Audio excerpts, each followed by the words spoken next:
आगम तेजी नवरे बाखियो गणधर ते हियड़े राखियो तेहनो रस जेणे चाखियो ते हुओ शिव सुख साखियो ते हुओ शिव सुख साखियो।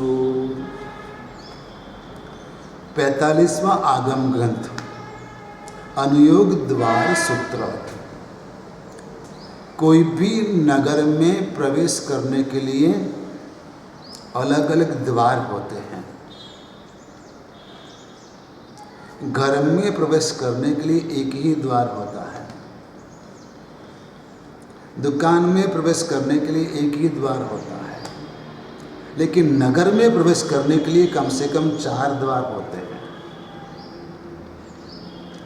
कोई भी बड़ा फंक्शन है तो वहाँ पर पंडाल में टेंट में एंट्री करने के लिए अनेक द्वार होते हैं, ताकि लोग अपनी अपनी सुविधा के अनुसार, अपनी अपनी कैटेगरी के अनुसार एंट्री कर पाए सरलता से।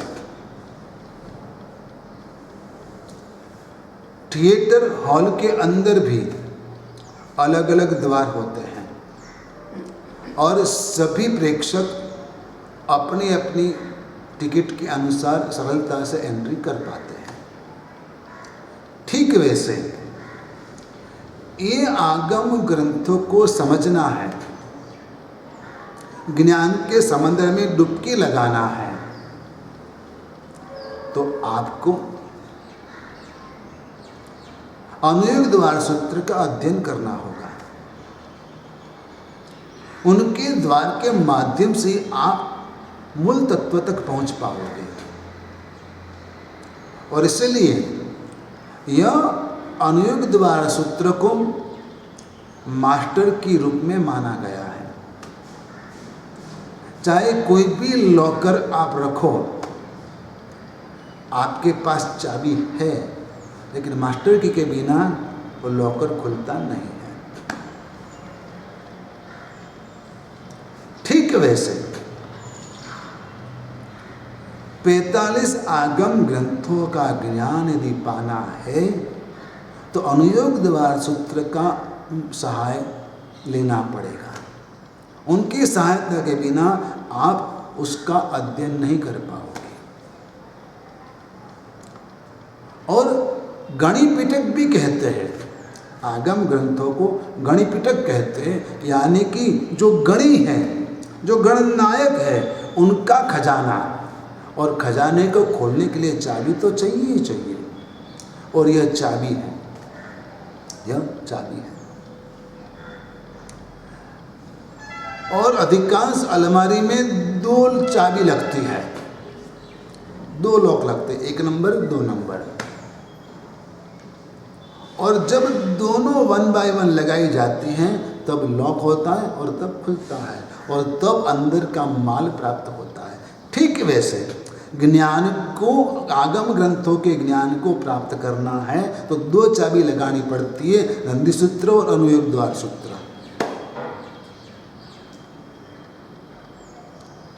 और उनके माध्यम से आगम ग्रंथों को समझाया जाता है। गुरु भगवंत यह ज्ञान अपने शिष्य को देते हैं। जो शिष्य विनय आदि गुणों वाला है, और गुरु भगवंत आगम ग्रंथ के ज्ञान को सरलता से शिष्य के सामने पेश करते हैं, तो उसे अनुयोग कहते हैं, उसे अनुयोग कहते हैं।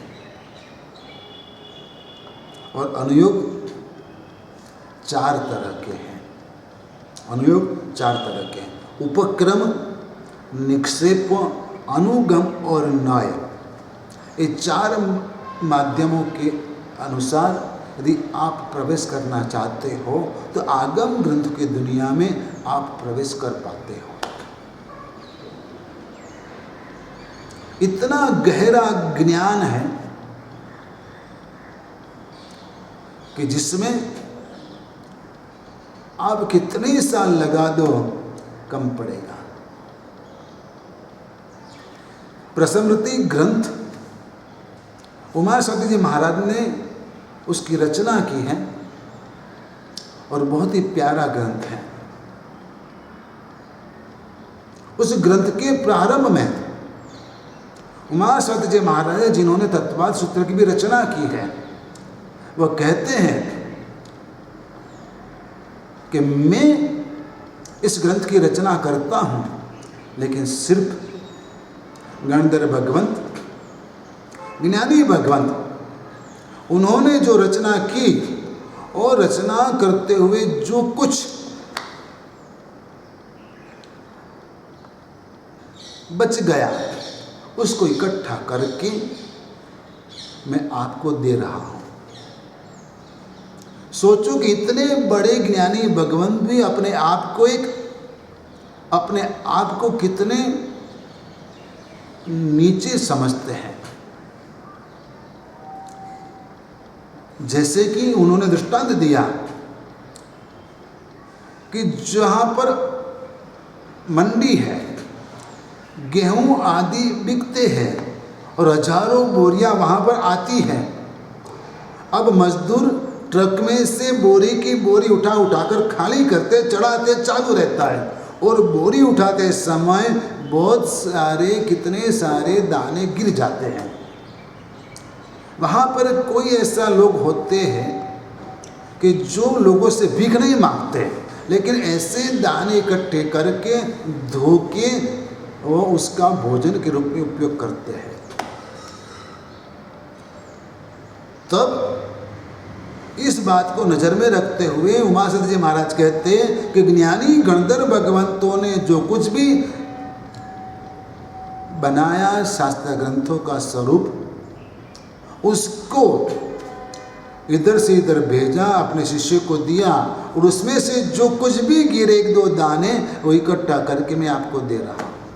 तो सोचो कि ऐसे ज्ञानी भगवंत भी अपने आप को कहते हैं कि मैं तो सिर्फ बच्चा कुछ अब थोड़ा बहुत इकट्ठा करके आपको देता हूँ, तो ज्ञान का सागर कितना बड़ा होगा, कितना गहरा होगा।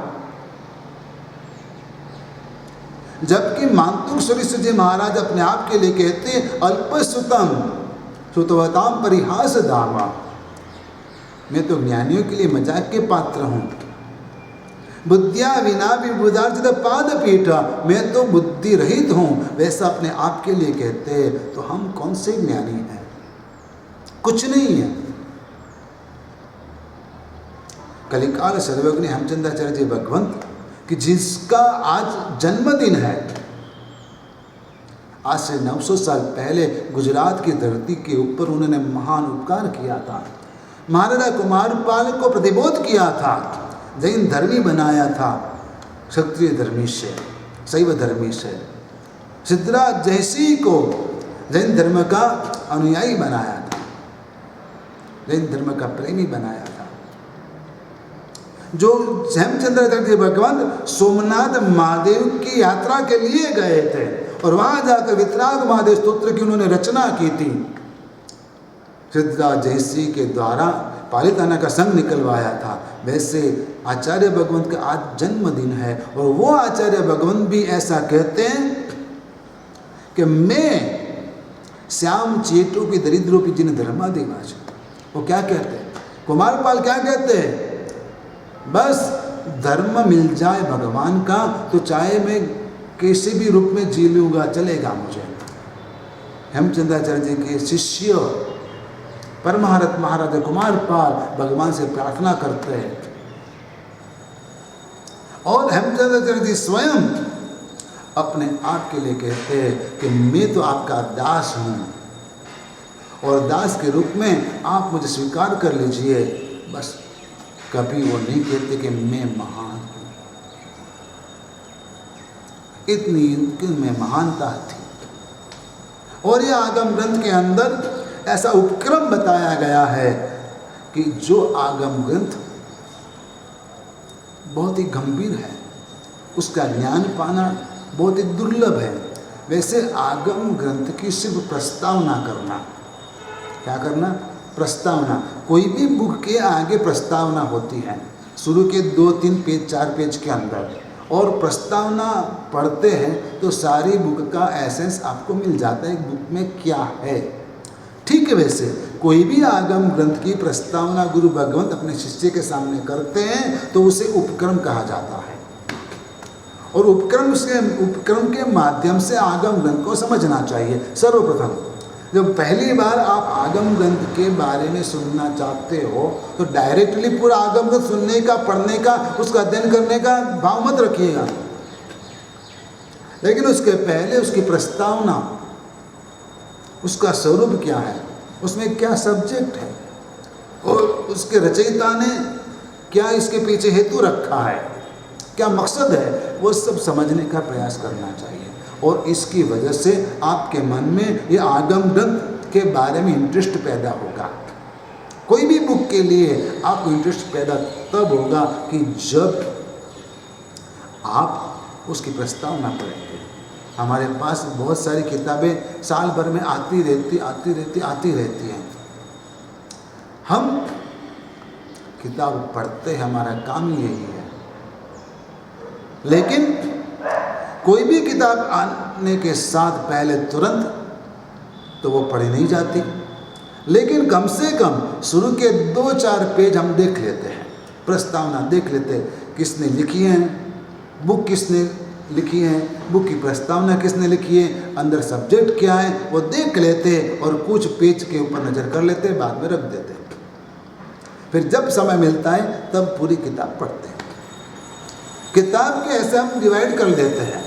ठीक है, वैसे आगम ग्रंथों को समझना है तो उपक्रम से समझना चाहिए, और गुरु भगवंत अपने शिष्य के सामने प्रस्तावना रखते हैं, और इसके बाद निक्षेप यानी कि 4 निक्षेप से वो ग्रंथ को समझाने का प्रयास करते हैं। नाम, स्थापना, द्रव्य और क्षेत्र, काल और भाव। नाम उपक्रम, स्थापना उपक्रम, द्रव्य उपक्रम, क्षेत्र उपक्रम और काल और भाव उपक्रम, यह 6 उपक्रम से गुरु भगवंत समझाने का प्रयास करते हैं। इस ग्रंथ का नाम क्या है, इस ग्रंथ की रचना कब हुई, किसने की, ये सब गुरु भगवंत बताते हैं। द्रव्य, इसके अंदर क्या मैटर है, कौन से क्षेत्र में, किस जगह पे, किस नगरी में इसकी रचना हुई, और कौन से समय में हुई, और इसके पीछे का हेतु क्या है, यानी भगवंत क्या कहना चाहते हैं, ये 6 उपक्रम से गुरु भगवंत आपको समझाते हैं। और परमात्मा की प्रतिमा जो हमारे ऊपर आज भी उपकार कर रही है, वह स्थापना निक्षेप है। क्या है? स्थापना निक्षेप। भगवान तीर्थंकर 24 है, लेकिन सबकी प्रतिमा एक जैसी है। पहचानते हैं कैसे हम? लांछन से पहचानते हैं कि कौन से भगवान है, कौन से भगवान, ये पार्श्वनाथ है, महावीर स्वामी, ये आदिनाथ है, अजितनाथ है, शांतिनाथ है, सिर्फ लांछन से पहचानते, बाकी सब एक जैसे प्रतिमा है। यह उनकी स्थापना है, और उनका नाम वह भी एक निक्षेपा है। स्वयं भगवान जब विचरते थे तो उनकी आयु कितनी थी, और इतनी आयु में उन्होंने कितने समय तक लोगों को उपदेश दिया और कितने लोगों का उद्धार किया। भगवान महावीर की बात लो तो उन्होंने अपनी 72 साल की आयु में 30 साल की उम्र में दीक्षा ली, 12.5 साल तप साधना की, और 30 साल करीबन केवली पर्याय, और 30 साल में कितने लोगों का उद्धार किया होगा, कितने आत्माओं का। 72 साल की आयु में तो भगवान का निर्वाण हो गया दीपावली के दिन। अब आज भगवान महावीर के निर्वाण के बाद करीबन 2500 से ज़्यादा साल व्यतीत हो चुके हैं, करीबन 2550 साल होने आए हैं, और इतने सालों में कई आत्माओं का उद्धार किया और हुआ। और ये भगवान का शासन 21,000 साल तक चलने वाला है। तो कौन तारेगा? तो भगवान का नाम तारेगा। क्या होगा? भगवान का नाम, सिर्फ महावीर का नाम से आप तर जाओगे। महावीर की प्रतिमा की पूजा करते हुए आप तर जाओगे। नाम निक्षेप, स्थापना निक्षेप,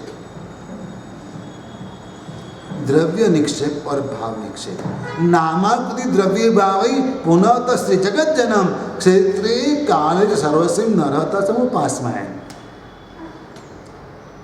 अनुगम, निक्षेप के बाद आता है अनुगम, उपक्रम, इसके बाद निक्षेप। निक्षेप 4 तरह के, और इसके बाद आता है अनुगम। अनुगम का मतलब क्या है कि इसका जो आगम ग्रंथ जो है वो आगम ग्रंथ के अर्थ को सरलता से पेश करना, ताकि शिष्य की समझ में पूरी बात आ जाए।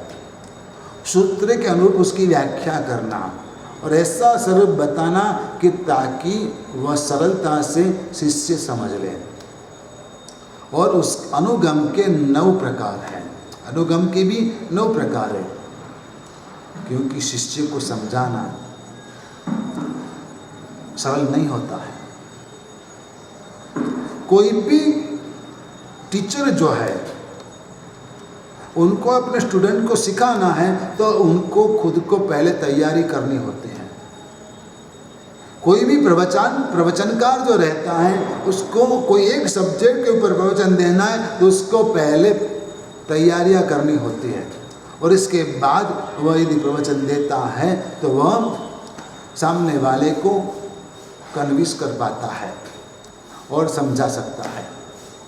ठीक है, वैसे ही गुरु भगवंत शिष्य को समझाते हैं तो वह खुद इतना गहराई में जाकर सोचते हैं और शिष्य के सामने सरलता से आगम ग्रंथ की बातों को पेश करते, तब जाके आगम ग्रंथ शिष्य की समझ में आता है। इसे कहते अनुगम। और इसके बाद है नय। नय का मतलब है एक एंगल। नय का मतलब है एक एंगल। एक चीज को अलग अलग एंगल से देखना, उसे अलग अलग नय कहते हैं। अलग अलग नय कहते हैं। सर्वप्रथम उसको 2 हिस्से में बांटते हैं, निश्चय नय और व्यवहार नय। जो दृष्टि कोई भी चीज की तात्विक स्थिति जो है उसका मूल स्वरूप जो है उसको टच करती है, उसको स्पर्श करती है और उसे ही बताती है, तो उसे निश्चय नहीं कहा जाता है। और जो दृष्टि वस्तु के स्थूल स्वरूप को, बाह्य स्वरूप को वर्तमान अवस्था के तरफ आपका लक्ष्य ले जाती है तो उसे व्यवहार नहीं कहते हैं। जैसे कि आपका नाम निमेष है तो कोई कहेगा यह निमेष है तो यह व्यवहार न है, कोई कहेगा ये मनुष्य है तो भी यह व्यवहार न है, लेकिन कोई कहेगा यह आत्मा है तो यह निश्चय नहीं, क्योंकि तात्विक रूप से तो वह आत्मा ही है और निश्चय नहीं हुआ। लेकिन व्यवहार नय के भी 7 प्रकार हैं। व्यवहार नय के भी 7 प्रकार है। नैगम नय, संग्रह नय, व्यवहार नय, रुजुसूत्र नय, शब्द नय, समभिरूढ़ नय और एवं भूत नय। इस रूप से 7 नय से कोई भी चीज को देखना चाहिए। आगम ग्रंथों की बात को भी अनेक रूप से समझनी चाहिए और इसे अनेकांतवाद कहते हैं, उसे स्याद्वाद कहते हैं। इस आगम ग्रंथों के अंदर कुल मिला के 4 भाग, द्रव्यानुयोग, गणितानुयोग, चरण करणानुयोग और धर्म कथानुयोग। ये दुनिया के अंदर जो पदार्थ है उस पदार्थों का विवरण, उसका स्वरूप जिसमें बताया गया वह द्रव्यानुयोग। जो गिनतियां बताई गई, कितना आयोजन लंबा चौड़ा या क्षित्र है, वह सब बातें जो आई गहराई आदि की, वो गणितानुयोग। साधु जीवन के आचार की जो बातें आती है वह चरण करणानुयोग, और कहानियाँ जो आई वह धर्म कथानुयोग। भगवान महावीर परमात्मा ने अपने शिष्य गंधर्व भगवंत को ज्ञान दिया। गंधर्व भगवंतों ने द्वादशांगी के रूप में उसकी रचना की, और गंधर्व भगवंतों ने अपने शिष्य को वाचना दी। वह शिष्य ने अपने शिष्य को वाचना दी, और बहता बहता बहता बहता ज्ञान हम तक पहुंचा। जो भी पहुंचा बहुत कम है, क्योंकि जब हिंदुस्तान के ऊपर मुगलों ने चढ़ाई की तब कई बार ज्ञान भंडार को लूट के उनकी जो हस्तप्रतियां थी, ताड़पत्रियों के ऊपर लिखा हुआ ज्ञान था, शास्त्र ग्रंथ थे, वो जलाकर उसके ऊपर सैन्य ने रसोई बनाई थी। वह रसोई बनाने के लिए जो जलाया गया वो ईंधन 6-6 महीना तक चला। इतना ज्ञान भंडार का खजाना था।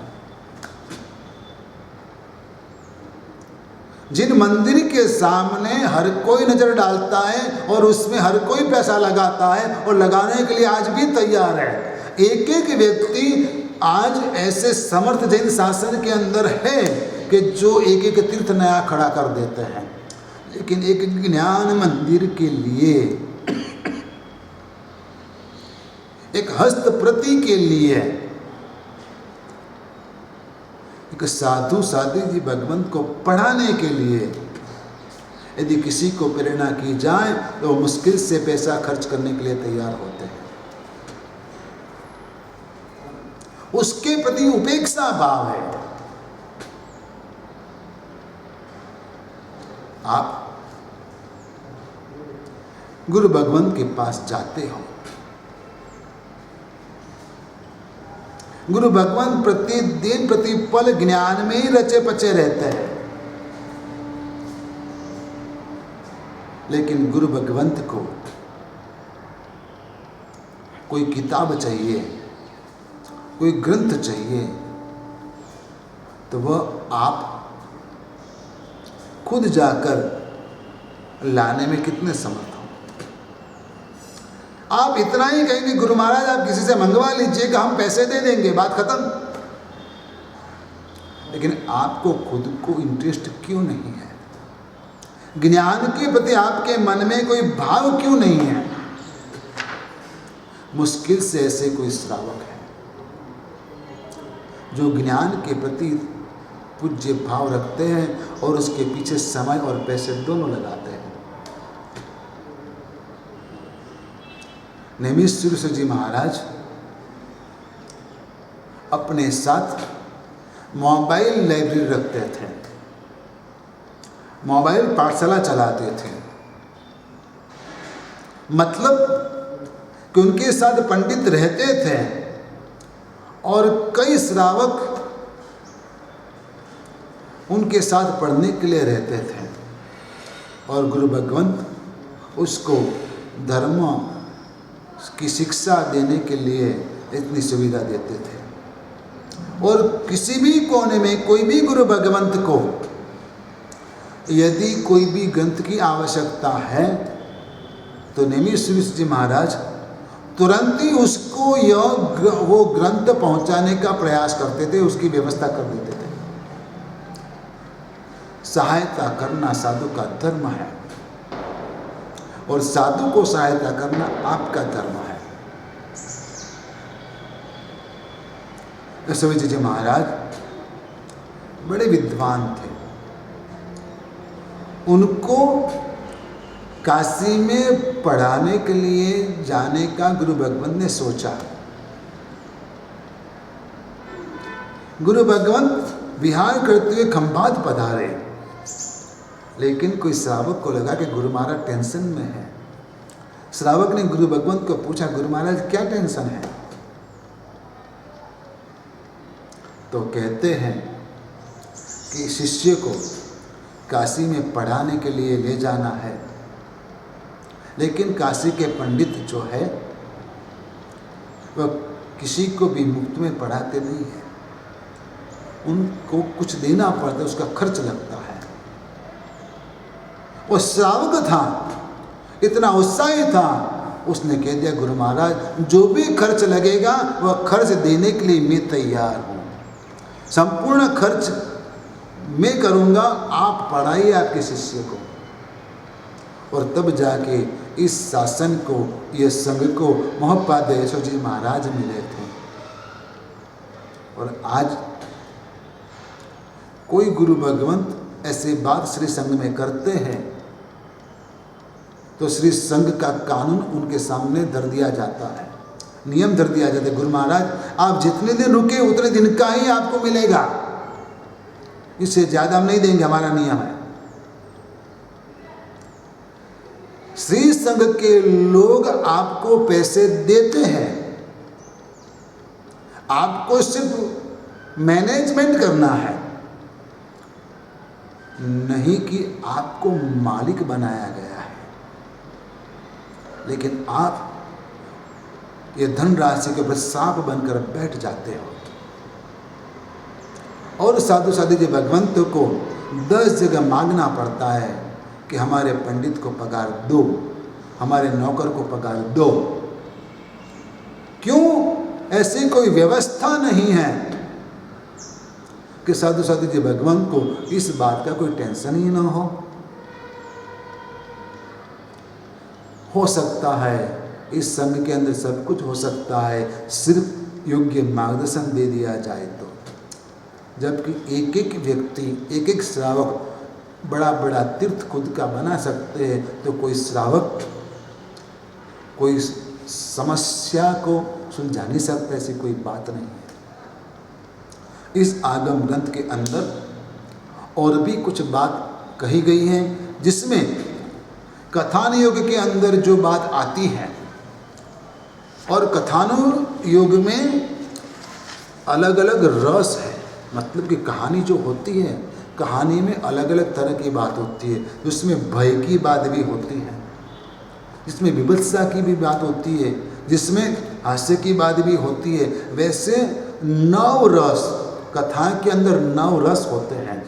वीर रस, जो सुनते सुनते सामने वाले में जुस्सा पैदा हो जाए, उसे वीर रस कहते हैं।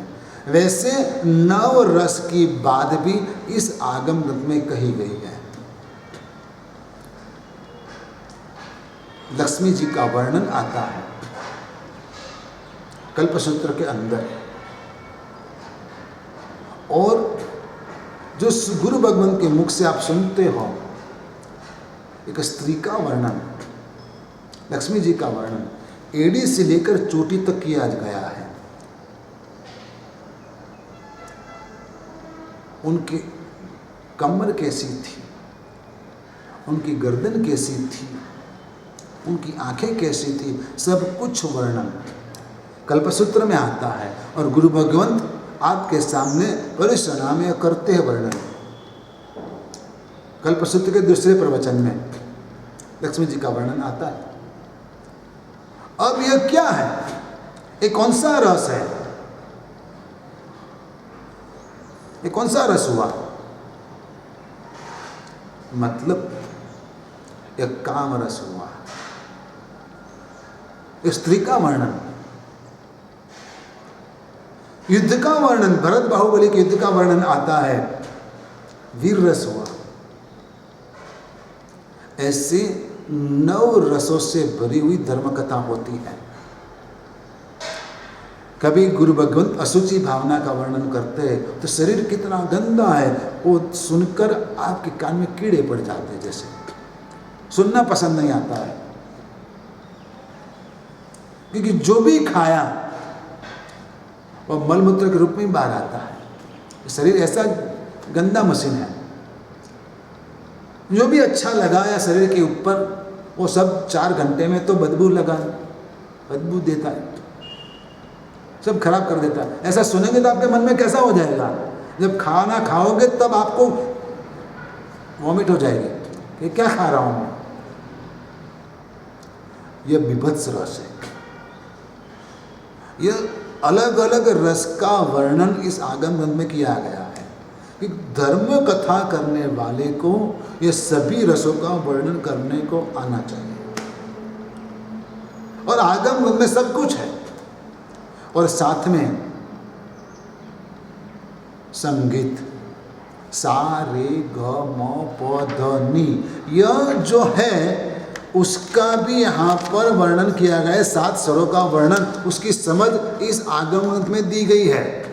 क्योंकि भगवान महावीर जो देशना देते थे वह माल को राग में देते थे, और भगवान के देशना के साथ साथ देवताएं उसमें सहनाई के सुर पुरते रहते थे।